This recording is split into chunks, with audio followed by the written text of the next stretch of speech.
¿Qué pasaría si una noche te encontrás solo o acompañado en tu casa y de repente suena el teléfono? Da igual que sea el fijo o el celular. Y al atender, del otro lado del teléfono, escuchás la voz de una persona muy querida en tu vida, pero que ya ha fallecido. ¿Cómo reaccionarías? ¿Qué explicación le darías? ¿Qué crees que te pasaría? En esta nueva oportunidad abrimos la sala de juicio al misterio para enjuiciar a estos acontecimientos extraordinarios. Bienvenidos a Juicio al Misterio. Esta noche, llamadas desde el más allá.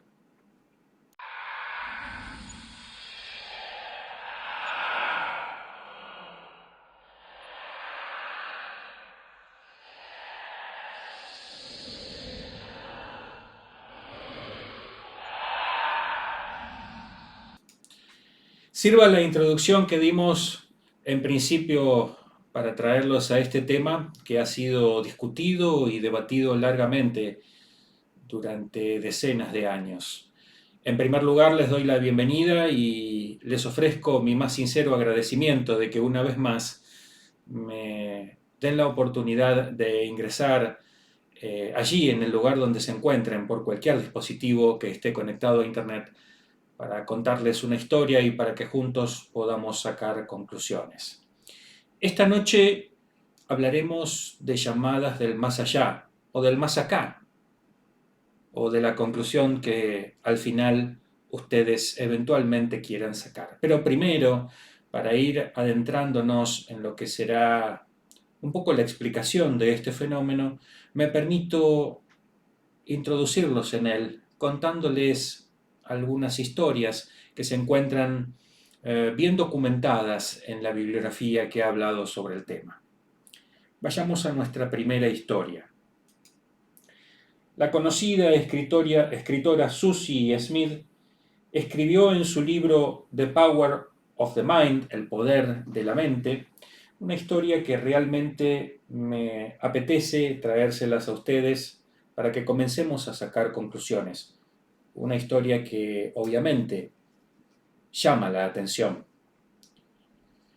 Resulta ser que en la narración da cuenta de una conversación telefónica muy larga con una persona que ya había fallecido. Verán, los estudiosos del tema hablan de dos tipos de llamadas, entre comillas, desde el más allá. Unas catalogadas como tipo 1, que son cortas y que son la mayoría de las que se tienen registradas, y unas que se denominan o se incluyen en el tipo 2, que son las que tienen mucha mayor duración. Los testigos de esta llamada tipo 2 que nos relata la escritora fueron conocidos de la autora, como ella misma los nombran, personas llamadas Bonnie y McConnell de Tucson, Arizona, quienes en realidad le contaron a la señora Smith lo que habían atestiguado y lo hicieron ante notario. Estas circunstancias de que para dar fiabilidad a un testimonio algunas personas se ofrecen a darlo ante un escribano. Enseguida les voy a dar el relato de manera textual para que ustedes lo puedan analizar mucho más profundamente. Los McConnell tenían mucha amistad con una autora filántropa, pero muy poco realista, de nombre Enid Johnson. Este era un seudónimo de la escritora, no era su nombre real. Ya de edad avanzada y habiendo donado mucho de su dinero a los necesitados, Enid descubrió que ya no tenía lo suficiente para mantenerse o para solventar sus siempre elevadísimas cuentas de servicios médicos. Estamos hablando de Estados Unidos, un país en el que la atención médica es ciertamente de un valor que muchas veces arrastra a las personas a la ruina. Los McConnell tenían la esperanza de que Enid escribiera otro libro para estabilizar sus finanzas, que lograra nuevamente riquezas para hacer frente a todos esos gastos. Pero lo cierto es que la señora nunca pudo lograr un nuevo libro. Como sucede con muchas personas ancianas, a Enid la llevaron a un hospital, a un sanatorio o geriátrico, como ustedes lo conozcan. Al final los McConnell perdieron toda relación con ella. Esto obviamente entristeció a la pareja amiga de la señora, porque en rigor todos los años pasaban juntos la Navidad, fecha muy especial. Ya veremos por qué tiene un dato no menor para no dejar pasar esto de las fechas especiales o, como veremos, las fechas aniversario. Intentaron llevarle un obsequio, una botella de un jugo que generalmente a la señora Enid le gustaba. Después de no tener más relación con Enid, pasaron varios meses antes de que volvieran a saber de ella. Y entonces, en la tarde de un domingo del mes de mayo de 1971, fue una sorpresa recibir una llamada telefónica. El señor McConnell contestó y, después de hablar con quien llamaba, pasó el teléfono a su esposa. ¿Sabes quién soy?, preguntó la voz. Naturalmente, la señora McConnell reconoció de inmediato la voz de Enid, su vieja amiga, la escritora. Era una voz clara, sana. No podía pensar ella que la anciana autora hubiera estado tan enferma. Parecía ser que se había curado de todos sus males, por lo menos eso se evidenciaba a través de su voz. Y las dos mujeres conversaron durante un largo tiempo. Enid comenzó explicando que le habían transferido al asilo judío Handmaker para ancianos en Tucson. Según lo dicho por la señora McConnell, estas frases introductorias fueron el preludio de lo que sería una conversación de media hora, 30 minutos. Explica lo siguiente en su declaración que más tarde entregó a la señora Smith. Enid dijo que era una lástima que no nos hubiéramos podido ver, y yo le expliqué todos los problemas que yo había tenido. Había pasado más de un año desde que la visité, y recordé que el siguiente martes sería su cumpleaños, otra fecha de aniversario. Enid, le dije, te debo una botella de vino de zarzamora, el jugo que le gustaba. Te llevaré una botella el martes por tu cumpleaños. Ya lo necesito ahora, le respondió esa voz, a la que esta señora identificó como su vieja amiga. Le dije que de todas maneras se la iba a llevar. Mencioné que se la escuchaba muy bien, como si hubiera estado atravesando un proceso de sanidad, de salud. Así es, le contestó. Nunca he tenido tan buena atención. ¿No es una lástima que no hayamos terminado ese otro libro? Ya lo terminarás, le dijo la señora. Se oía tan bien. Después de la llamada, mi esposo, que había participado en nuestra conversación desde la extensión telefónica de la recámara, dijo, se oía a Enid como hace 20 años, una pureza en la voz, en el sonido. Entre otras cosas le dije a Enid, ¿tienes el teléfono junto a tu cama? No, me respondió. ¿Quieres decir que puedes levantarte e ir hasta el teléfono? Le dije entonces, bueno, me dijo, me las arreglo bastante bien. Le comenté que se oía muy contenta y dijo, textualmente, nunca, nunca me he sentido tan contenta. Debimos haber hablado durante media hora, haciendo reminiscencias y refiriéndonos a cosas personales. En la noche del viernes de esa misma semana, la señora McConnell comentó que comenzó a pensar en Enid y llamó al asilo Handmaker, pidiendo a la recepcionista que la comunicara al cuarto de su amiga, pero la operadora se mostró extrañada con la solicitud. Perdone, pero la señora Johnson falleció el domingo pasado por la mañana. Por lo que los McConnell pudieron averiguar, Enid Johnson había muerto a las 10:30 horas de la mañana del domingo anterior, algunas horas antes de que recibieran su llamada telefónica. Para verificar lo sucedido, la señora McConnell se aseguró de que ese domingo fue el único domingo en que Enid estuvo en el asilo, por lo que no podía existir error alguno en cuanto a la fecha de la llamada. Aquí termina nuestra primera historia, relatada por testigos ante un notario, ante un escribano público, ante una escritora de reconocida fama por esos años, década del 70, y con la extrañeza de encontrarnos con uno de los primeros acontecimientos extraordinarios, la llamada de una persona que había fallecido, que decía encontrarse y que se escuchaba mucho mejor de lo que se había escuchado antes, y que en fecha próxima a un aniversario o a un cumpleaños se conectaba con las personas que había querido en vida. No es esta la única historia que quiero compartirles en esta oportunidad a ustedes para graficar, para dibujar y para que les llegue a ustedes un tema que puede abrir el debate entre todos nosotros. Y ya veremos a medida que vaya avanzando el programa en qué tipo de debate podemos estar. Pero vayamos a esta segunda historia que también los dejará ciertamente perplejos.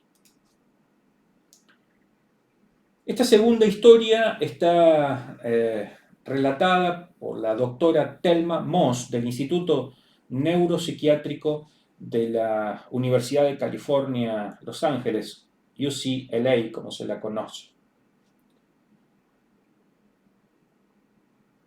Vamos a relatarla igualmente y textualmente de los archivos, para que ustedes puedan tener una real dimensión de la historia. La doctora Moss aparecía en la década del 70, del 80 a menudo en la radio y la televisión y dirigía cursos de educación para adultos en la universidad. Se pensó que ella podría tener 1 o 2 casos de llamadas telefónicas. Unos investigadores fueron a inquirirla a ver si efectivamente podía en sus archivos tener algún acontecimiento extraordinario para poder volcar en la bibliografía sobre este tipo de circunstancias tan anómalas, tan llamativas. La doctora contestó de inmediato que uno de sus alumnos le había informado sobre una llamada telefónica de una persona muerta pocos años atrás y prometió buscarla entre todos sus archivos. Una semana después de ser inquirida por uno de los investigadores en estas cuestiones, Raymond Bayles, proporcionó todos los fascinantes detalles de esta historia que a continuación ustedes podrán conocer junto a mí. La mujer que recibió la llamada, residente durante muchos años en Los Ángeles, estaba muy dedicada a su hijo, alpinista aficionado. En 1975 él viajó a la India para escalar algunos de los imponentes y traicioneros picos del Himalaya. Ya hemos hablado en otros programas sobre estos picos tan peligrosos. Hemos hablado en esa oportunidad del Yeti, del abominable hombre de las nieves. Unas cuantas semanas después de iniciar el ascenso se informó que su hijo había desaparecido. Y nunca más se volvió a saber de él. Los funcionarios indios locales llegaron a la conclusión de que debió haberse caído durante el ascenso y lo dieron por muerto poco después de su desaparición. Hasta en Los Angeles Times se publicó una narración del supuesto accidente. Es natural que cuando la alumna de la doctora Moss recibió el primer cable en que se le avisaba de la desaparición de su hijo, la dominó el pánico. Una noche, dijo la doctora, trató de llamar por teléfono a la policía de la localidad en la que su hijo había estado. Era una población grande, Nueva Delhi creo, muy difícil de comunicarse por teléfono, nos cuenta en la bibliografía la doctora. Lo sé porque he estado allí he intentado hacerlo. La operadora de ultramar no fue de mucha ayuda y continuaba diciéndole a la afligida mujer que la llamaría en cuanto lograra la comunicación. Entonces, dice la doctora Moss, ya era muy tarde, creo que casi la medianoche, cuando sonó el teléfono y ella pensó, gracias a Dios, levantó la bocina y oyó la voz de su hijo que decía, hola mamá. Pensando que él estaría bien, ella le contestó, hola, ¿cómo estás? La voz dijo otra vez, hola mamá. Ella intentó restablecer contacto, pero se oyó un chasquido y se cortó la línea. Estaba segura de que era la voz de su hijo.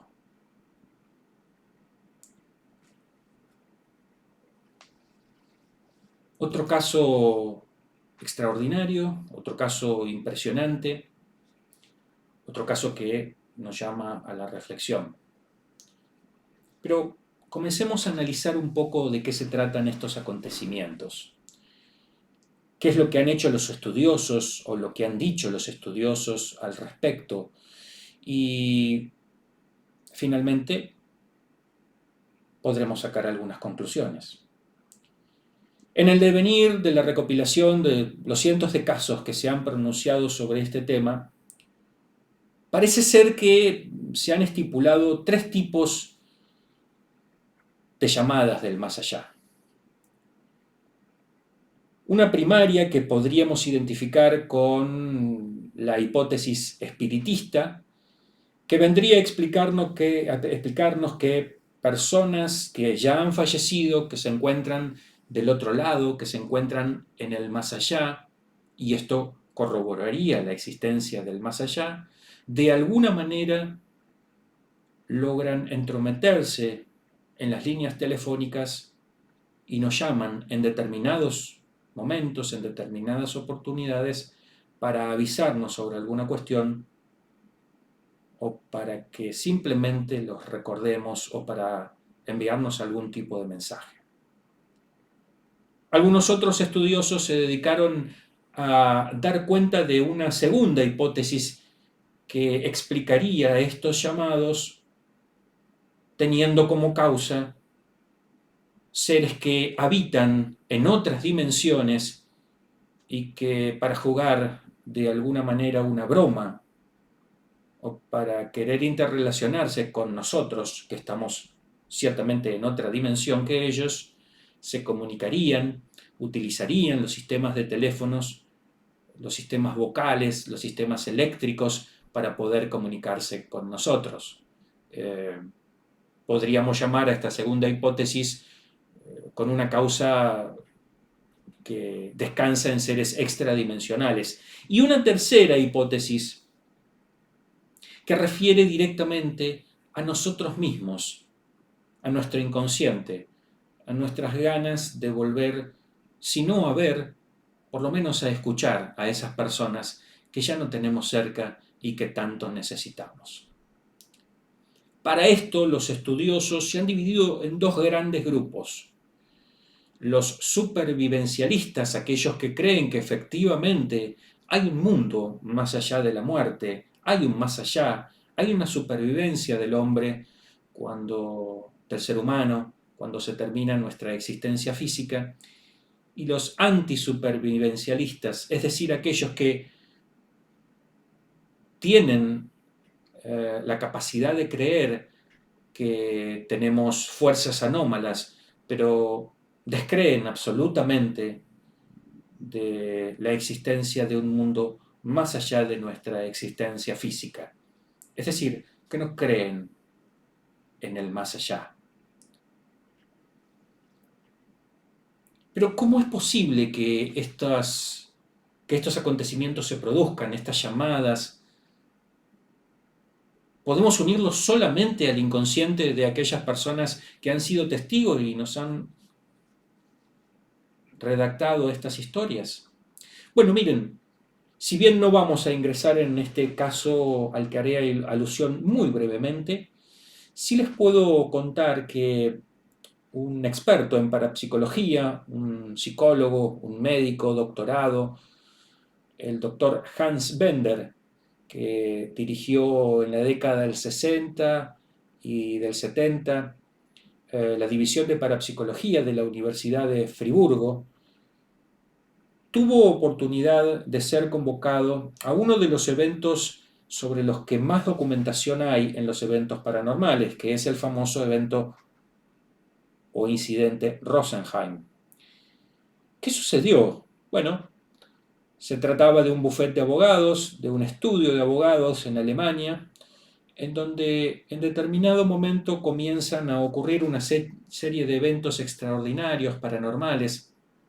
Se empiezan a disparar llamadas telefónicas que nunca se han hecho, empiezan a explotar los bombillos de luz, muebles pesadísimos se mueven sin que nadie los empuje, empiezan a volar cosas por los aires, como si se tratara de una explosión electromagnética o de, como se llamó en ese momento, un poltergeist, espíritus burlones.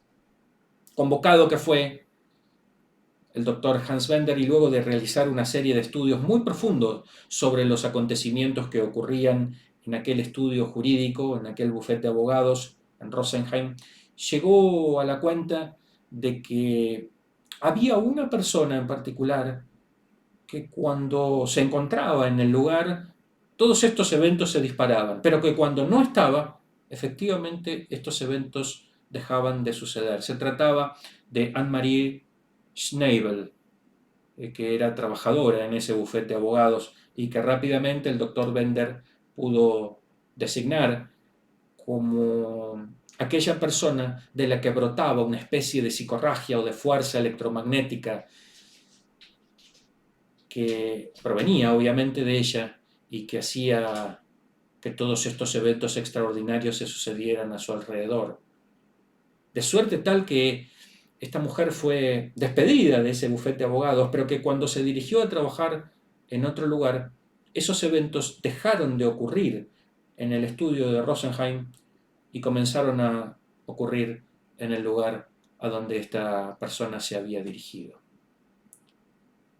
Si tomamos como cierto lo que el doctor Bender estudió y las conclusiones que sacó en el famoso y archiconocido incidente Rosenheim, quizá tengamos la capacidad de tomar como hipótesis la posibilidad de que seamos nosotros mismos, con esa misma fuerza que tuvo Anne-Marie, para incluso cuando tenemos la necesidad de una persona con la que ya no contamos físicamente, pero que necesitamos mucho su presencia, a través de esa fuerza inconsciente, podamos desbaratar no esta serie de acontecimientos de Rosenheim, pero sí tener la capacidad de influir en las líneas telefónicas para lograr ese llamado e inconscientemente creer que nos está llamando esa persona querida. Concurren en los casos que lo conté otro elemento bien interesante, que es una especie de amnesia selectiva. Estas personas que tienen comunicación a veces con las personas del más allá que supuestamente llaman y que saben que están fallecidas, al momento de tener la comunicación olvidan que el evento de la muerte se ha acontecido y conversan con las personas como si éstas se encontraran vivas y todas fueran normal. No son los casos que les conté, pero sí otros en los que muchos años después de producido el fallecimiento se produce el llamado. La persona que lo recibe sabe que esa persona está fallecida, pero sus ganas de hablar con el ser desaparecido son tan grandes, pero tan grandes, que la comunicación supuestamente se produce y la persona olvida, con esta amnesia selectiva, que está hablando en realidad con un muerto, con un fallecido. Pero otra de las claves que encontraron los investigadores a lo largo de décadas fue que efectivamente gran cantidad de los llamados se producían en lo que se llaman fechas aniversario, cumpleaños, Día de la Madre, Día del Padre, aniversarios de casamiento, Navidades. etcétera, etcétera, etcétera. ¿Qué significa esto? ¿Nos vienen a traer un mensaje especial, específico desde el más allá? Desde ese lugar en el que se encuentran, no quieren perder la ocasión y la oportunidad de comunicarse con nosotros en los eventos más importantes que podían disfrutar en familia cuando se encontraban aquí en la Tierra. Posiblemente sea eso. Posiblemente de vuelta caigamos en la hipótesis de que la persona, a través del inconsciente y las ganas de encontrarse con el ser querido, con esa misma fuerza que Anne-Marie tuvo en el incidente Rosenheim, pueda desarrollar un acontecimiento como los descriptos. Pues bien, todo esto es posible. Para ir cerrando nuestro tema, quiero hacerles un comentario sobre algunas cifras que se realizaron, científicas también, porque verán, en la recopilación de todos estos acontecimientos ha habido estudios científicos, muchos, y cada uno podrá sacar sus conclusiones al respecto, pero veamos estos para cerrar un poco las historias que les he venido a traer en esta oportunidad. En 1971, el doctor Dewey Rees publicó un trabajo en el British Medical Journal titulado Las alucinaciones en la viudez. El autor entrevistó 293 viudas y viudos y descubrió que el 47% pensó haber estado en contacto con su fallecido cónyuge en alguna ocasión y que estos contactos habían sucedido varios años después, incluso de producido el fallecimiento, aunque algunas fueran supuestas comunicaciones telepáticas. Muchos entrevistados creían que en verdad habían sido visitadas por personas físicas.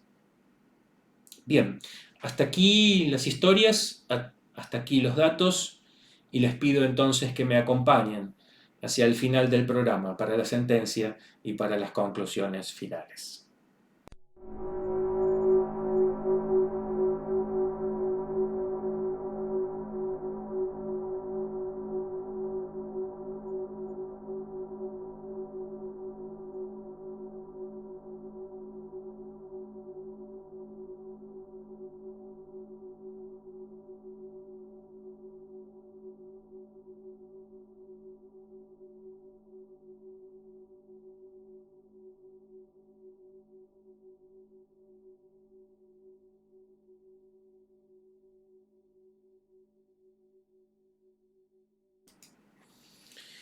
Bien,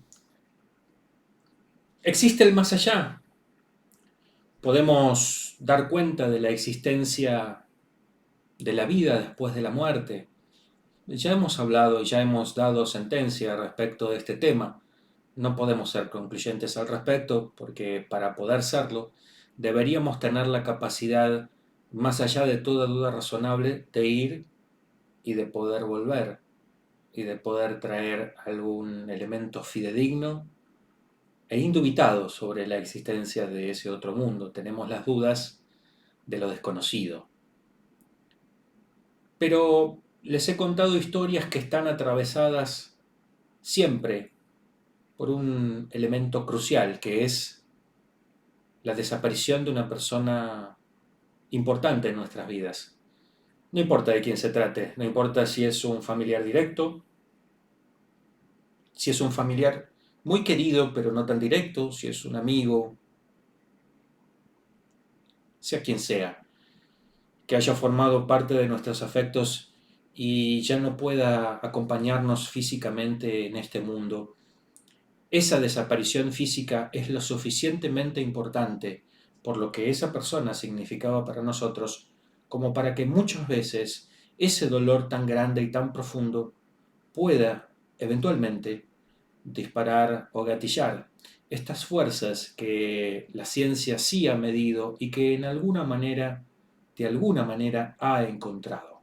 Estas fuerzas que no parecen normales en cuanto a norma, que parecen fuerzas extraordinarias, como aquella de la madre levantando un vehículo con su sola fuerza para salvar a su hijo. Esas fuerzas existen. ¿Por qué no creer también que existen fuerzas propias para poder traer a esos seres queridos una vez más cuando más los necesitamos en estas fechas aniversarios? Estoy convencido de que podemos hacer eso y muchas otras cosas, y no podría dar una sentencia justa porque carezco de los elementos definitivos para abrir juicios sobre seres extradimensionales o para sustentar, más allá de toda duda razonable, la hipótesis espírita. Pero yo estoy seguro que si cualquiera de nosotros recibiera una llamada y escuchara del otro lado a ese ser querido, a esa persona que ya no está, que ya no se encuentra, tendríamos, aunque sea un momento pequeño nuevamente de reencuentro y de felicidad. Estoy también convencido que de alguna manera lo hacemos. De alguna manera evocamos a esos seres queridos que ya no están con nosotros. No sé si a través de una llamada telefónica, pero sí en nuestro recuerdo, en nuestras vivencias, en nuestra memoria, disfrutando y reviviendo aquellos acontecimientos que nos hicieron feliz y que nos transformaron en la persona que somos. Después de todo, asiste a razón a quien ha dicho alguna vez que los seres que se han ido nunca se han ido del todo si permanecen en nuestra mente y en nuestro corazón.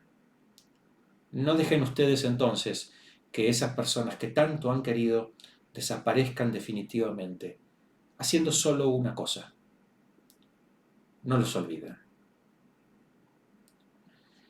Les agradezco nuevamente que nos hayan acompañado en una nueva aventura, en un nuevo expediente de juicio al misterio, en una nueva sentencia. Les pido que si les ha gustado nuestro contenido, nos sigan, nos regalen algún me gusta, y aquellos que no están suscriptos, que se suscriban al canal para recibir las novedades que iremos dando a lo largo del año. Les agradezco mucho, los saludo muy fraternalmente desde Argentina, para todo el mundo, para quienes nos ven desde Estados Unidos, desde España, desde México, desde Chile, desde toda Latinoamérica y desde cualquier parte del mundo que se enganchen con nuestro programa, con nuestras aventuras y con nuestros juicios finales. Hasta cualquier momento los saludo.